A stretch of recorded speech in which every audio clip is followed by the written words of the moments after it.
जय Malhar news चॅनलच्या सर्व प्रेक्षकांना सपना चौधरीचा नमस्कार। नंदुरबार येथील जिल्हाधिकारी कार्यालयाच्या नियोजन भवनच्या सभागृहात कृत्रिम बुद्धिमत्ता तंत्रज्ञानाचा शासकीय कामकाजात वापर संदर्भात कार्यशाळा संपन्न। राज्याचे मुख्यमंत्री देवेंद्र फडणवीस यांच्या 100 दिवस कृती आराखड्यातील सप्तसूत्री कार्यक्रमांतर्गत सुधारणा कार्यक्रमांच्या अंमलबजावणीस चालना देण्यासाठी कृत्रिम बुद्धिमत्ता AI तंत्रज्ञानाचा कार्यालयीन वापर या विषयावर आज जिल्हा नियोजन भवन नंदुरबार येथे कार्यशाळा घेण्यात आली। या कार्यशाळेस जिल्हाधिकारी डॉक्टर मिताली सेठी, उपविभागीय अधिकारी अंजली शर्मा, निवासी उपजिल्हाधिकारी हरीश भामरे, उपजिल्हाधिकारी प्रशासन गोविंदा दांजे, MKCLचे प्रशिक्षक विनायक कदम, जिल्हा नियोजन अधिकारी शशांक काळे, जिल्हा परिषदेच्या सामान्य प्रशासन विभागाचे उपमुख्य कार्यकारी अधिकारी DP कोल्हे आदी यावेळी उपस्थित होते। यावेळी जिल्हाधिकारी डॉक्टर मिताली सेठी यांनी उपस्थित अधिकारी कर्मचारी यांना मार्गदर्शन करताना म्हणाल्या की कृत्रिम बुद्धिमत्तेचा AI चा वापर शासकीय कार्यालयांमध्ये अनेक प्रकारे उपयुक्त ठरू शकतो, जसे की शासकीय दस्तऐवजांचे वर्गीकरण, शोध व विश्लेषण सुलभ करणे, नागरिकांच्या तक्रारी व अभिप्रायांचे विश्लेषण, धोरणनिर्मितीसाठी डेटा विश्लेषणाची मदत, शासकीय कर्मचाऱ्यांसाठी AI सहाय्यक प्रणालींचा वापर आदी कार्यालयीन कामे कृत्रिम बुद्धिमत्ता तंत्रज्ञानाच्या AI माध्यमातून करता येतील असे सांगितले।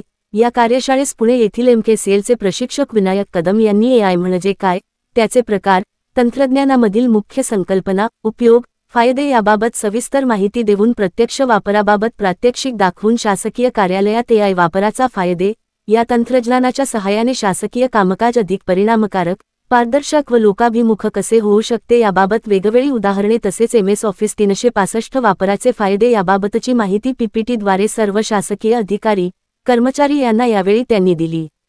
या कार्यशाळेस जिल्ह्यातील सर्व शासकीय कार्यालयांचे कार्यालय प्रमुख, अधिकारी कर्मचारी उपस्थित होते, तसेच तालुकास्तरून उपविभागीय कार्यालय, तहसील कार्यालय हेही ऑनलाईन उपस्थित होते। कार्यक्रमाचे आभार निवासी उपजिल्हाधिकारी हरीश भामरे यांनी मानले। सपना चौधरी, जय मल्हार न्यूज, नंदुरबार। सुरू करूयात। माझ्या पारायणालय आपल्या इंटरॅक्टिव्ह आहे, मी त्यांचे एकदा मनापासून स्वागत करतो की तुम्ही खूप छान पद्धतीने सर तुम्हीच लालशेर झालेले सर हां काय म्हणत काय AI बद्दल त्यांना माहिती देता का कॉर्डलेस असेल तर? अच्छा, म्हणजे काय झालं ते ZP म्हणजे काय हो, ZP म्हणजे जिल्हा परिषद असं झालं, पण छान ओके। म्हणजे सरांचं म्हणणं की रोबोटिक्स म्हणजे AI आपण काय करतो प्रत्येकाची राहणं आणि काही हरकत नाही बरं, चुकलं तर चुकू द्या। एक मिनिट आपण स्विच ऑफ हां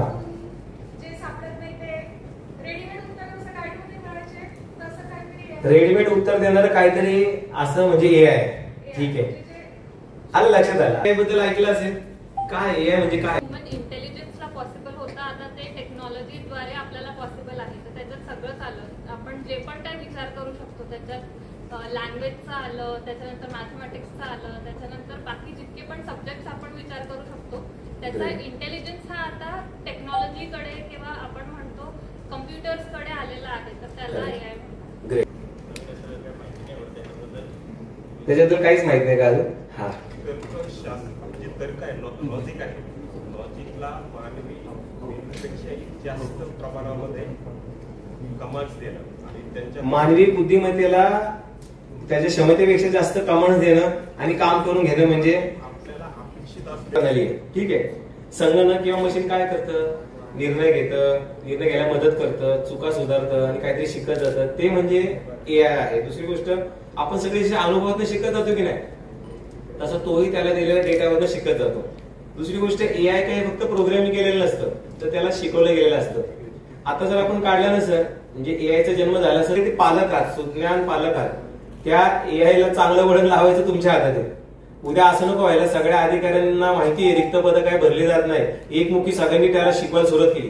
कुणी तुला विचारलं ना सांगायचं शासकीय कामात तुझं काहीच वापर नाही, शासकीय कामात तुझं काहीच उपयोग नाही, सगळ्यांनी त्याला असं शिकवलं ना तर उद्या तर कुणी त्याला जाईल शासकीय कामात तुझा कसा उपयोग आहे, माझ्या मते माझा काहीच उपयोग नाही असं तो म्हणू लागेल। लक्षात घ्या, आपल्याला तसं करायचं नाही, आपल्यावर खूप मोठी नैतिक एक मॉरल रिस्पॉन्सिबिलिटी आहे की त्या AI ला आपल्याला चांगल्या पद्धतीने ट्रेन करायचंय।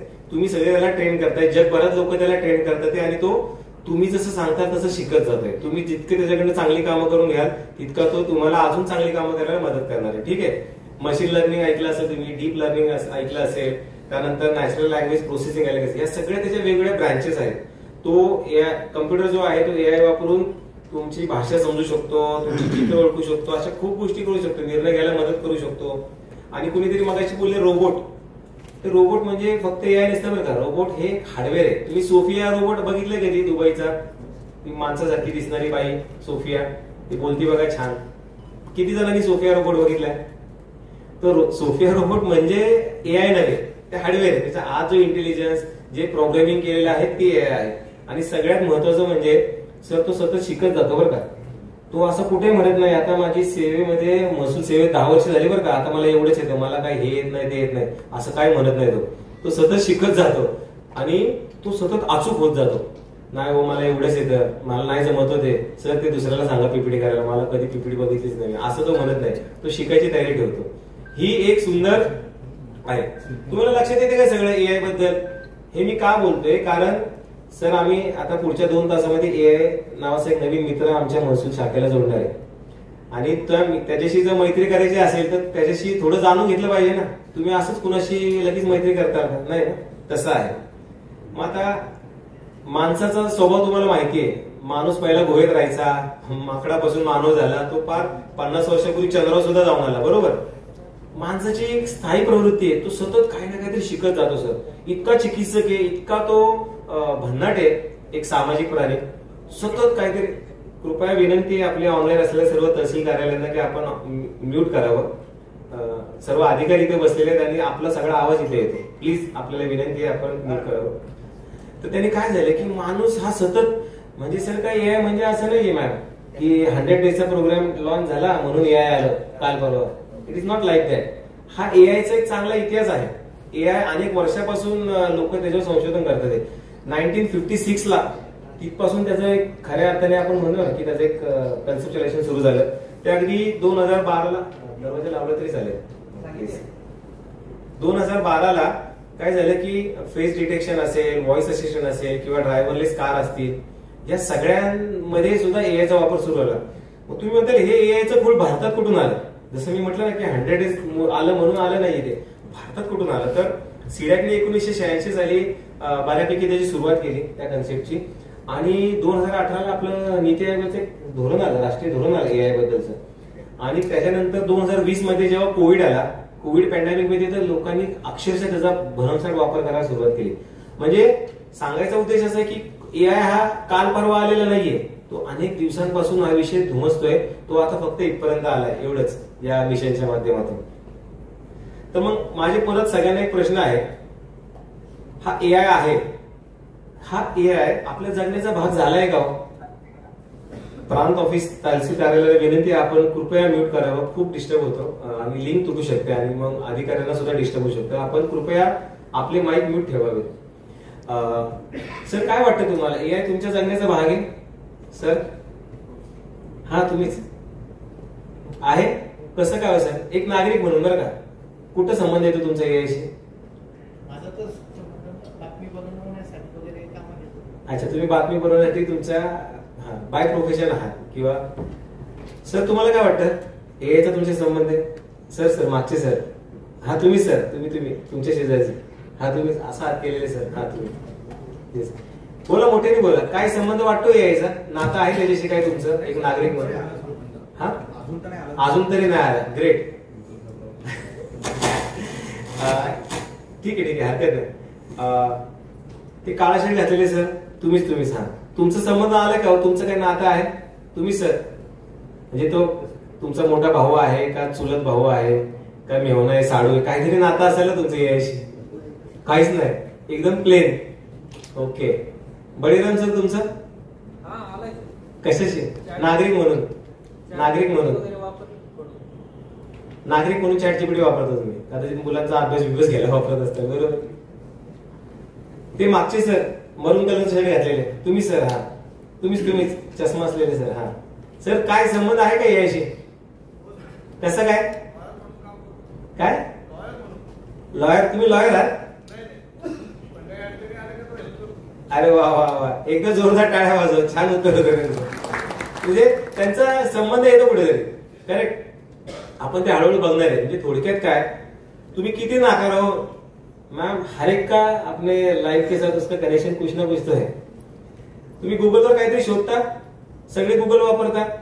गुगलला कसं कळतं तुम्हाला काय शोधायचं? ऑटोमॅटिकली तुम्ही जे काही सर्च करत असता ते सुरुवातीला तुम्हाला लक्षात येतं. म्हणजे तुम्ही जर महसूल शाखेत असाल त्याच्याशी सर्च करत असाल तर महसूलच्या बातम्या दाखवायला सुरुवात करतो बघा आधी कुठेतरी. करेक्ट? तू का गुगलचा स्मार्टनेस असतो का? नाही, त्याच्या मागे एक एआय दडलेला असतो. बरोबर सर? तुम्ही किशोर कुमारची गाणी ऐकता का कधी? तुम्ही हा कधी युट्यूबला काय बघता तुम्ही? नेहमी सॉन्ग कुठले सॉन्ग बघता? केकेचे. कधी असं झालं का केकेचं एक सॉन्ग लावलं महिनाभर केकेची सॉन्ग सुरू झाले तुम्हाला? असं किती लोकांशी झालेलं आहे? किंवा महिला मंडळाने काहीतरी आळूवडी कशी बनवायची टाकलं की ते सगळं पदार्थ कसे बनवतात तेच व्हिडिओ सुरू होतात की नाही? खरं सांगा. किंवा कुणीतरी कुठलं तरी तुम्हाला आध्यात्मिक महाराजाच आवडत असेल आणि त्याचा व्हिडिओ लावला तर ते व्हिडिओ सुरू होतात महिन्याभर. असं होतं का? हे काय ऑटोमॅटिकली घडतं का? तुमचं काम सोपं केलं का अवघड केलं त्याने? सोपं. पण त्याच्या मागे सुद्धा एक एआय आहे. तुम्ही किती नाकारा, तुमचं एआयशी नातं आहे, तुम्ही नोईंगली अननोईंगली त्याचा वापर करत आहात. आता हे तर किती सोपं आहे. नुसता मोबाईल धरले की ऑटोमॅटिकली अनलॉक होतं, फेस अनलॉक. किती लोकांच्या मोबाईलला आहे फेस अनलॉक? 1 2 3 4 आहे. तरी ते कॅमेराला ऑटोमॅटिकली कळतं का? आता अमुक अमुक सर आले की लगेच आपण जागा व्हा त्यांना हे करा. तुमच्या चेहऱ्याचे कॉर्डिनेट्स ते सगळे कॅप्चर करतो. त्याच्या मागे सुद्धा काही ना काहीतरी एआय आहे, काही ना काहीतरी ते प्रणाली आहे. करेक्ट आहे की नाही? तुमचा संबंध येतो की नाही? आता त्यानंतर आता तुम्ही म्हणता माझा काहीच संबंध नाही. ट्रॅफिकला तुम्ही जर नंदुरबार जिल्ह्याच्या बाहेर कधी गेला नसतात तर मात्र तुमचा ट्रॅफिकशी संबंध नाही ऍपशी, पण कधी ना कधी ते वापरलं असेल. कुणी आहे का की ज्यांनी आयुष्यात कधी मॅपच वापरला नाही? मॅपला कसं कळतं कुठं जायचं, काय जायचं, कुठं काय काय हे ट्रॅफिक कुठे जाम आहे, कसं आहे? या सगळ्या मग काही एआयचे अल्गोरिदम असतात. समजून घ्या, एआय तुमच्या आयुष्यात ठाई ठाई भरलेला आहे. तुम्ही किती नाकारा, एआय तिथे आहे. आयुष सरांची प्रोफेशनल होती मी. त्यांनी मला कोच केलं होतं मुख्यमंत्री कार्यालयासोबत केलं. हो, आणि सरांनी मला थोडं काम दिलं यांच्यासोबत करण्यासाठी. आणि मग मध्ये त्यांनी मला पुणे पाठवलं, त्यांचे जे MKCLचं ऑफिस आहे. वाटलं की तुम्हाला जायचंय खरंच बघण्यासाठी. आपण आज 2025 मध्ये बसलो आहोत, पण मी 2018 मध्ये मला आयुष सरांनी पाठवलं होतं MKCL. आणि I think I saw AI 18 in your office. ते 10 मिनिट बॉल खेळतात, म्हणजे सगळे लोक येतात एक फॉयर मध्ये. आणि मला पण त्यांनी बोलावलं आणि सगळे लोकांनी काहीतरी गेम्स खेळली 10-15 मिनिटासाठी. आणि मग सगळे लोक परत जातात. He is a mentor to so many people. MKCL ज्या पद्धतीची वर गेली आणि आता विनायक खूप खेळीचे वातावरणामध्ये, आणि I think not for a single moment आपण बोर झालो. कामात त्याचा वापर करू आणि इन्क्लुडिंग आम्ही सुद्धा सर्वजण निश्चितपणे चांगल्या पद्धतीने वापर करू.